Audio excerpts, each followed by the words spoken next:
అబ్బా ఏమిటిది? ఈ కల్తీ నెయ్యి నా బుర్రను పలు పలు విధాలుగా తొలిచి వేస్తా ఉంది. ఈ విషయాన్ని తిరగేయలేరా? ఏం సజల, నీ దగ్గర శకుని పాచికలేమీ లేవా? ఎందుకు లేవు ప్రభు? ఇదిగో మొదటి పాచిక. ఎవరక్కడ? ఆ ఆంబోతును ప్రవేశపెట్టుడి. రారా గజ్జుకుక్క.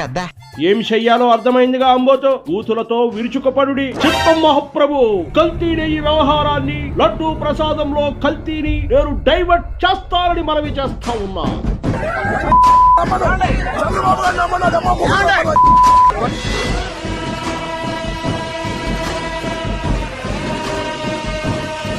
ఇవాళ కాపు మహిళలమైన మమ్మల్ని కాపు అనే కుల ప్రస్తావనతో పాటు తిడుతూ మా ఇంటి మీద దాడి చేసి ఇవన్నీ పగలగొట్టారు.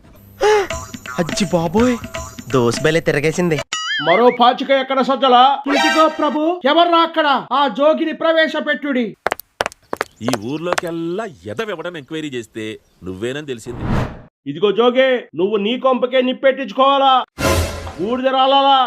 పెట్టుకో. జోగి జోగి రాసుకుంటే బూడిదే కదా రాలేది మహాప్రభు. లెస్స పలికితివి సజ్జల. ఆ పని మీద ఉండు. చిత్తం మహాప్రభు, రెచ్చిపోతా. క్యాస్ట్ కార్డుతో కబడ్డీ ఆడేస్తా. ఒక బడుగు బలహీన వర్గాలకు సంబంధించిన జోగి రమేష్ మీద దాడి చేయాలని చెప్పి ఇంతకన్నా దుర్మార్గం ఇంకోటి ఉందని చెప్పి. నా భర్త బీసీ బలహీన వర్గాలకు సంబంధించిన వాళ్ళు. ఎంతకు తెగించారా? ఇప్పుడు నా కళ్ళు చల్లబడ్డాయి. సమ్మగా యమ సమ్మగా ఉంది సజ్జల.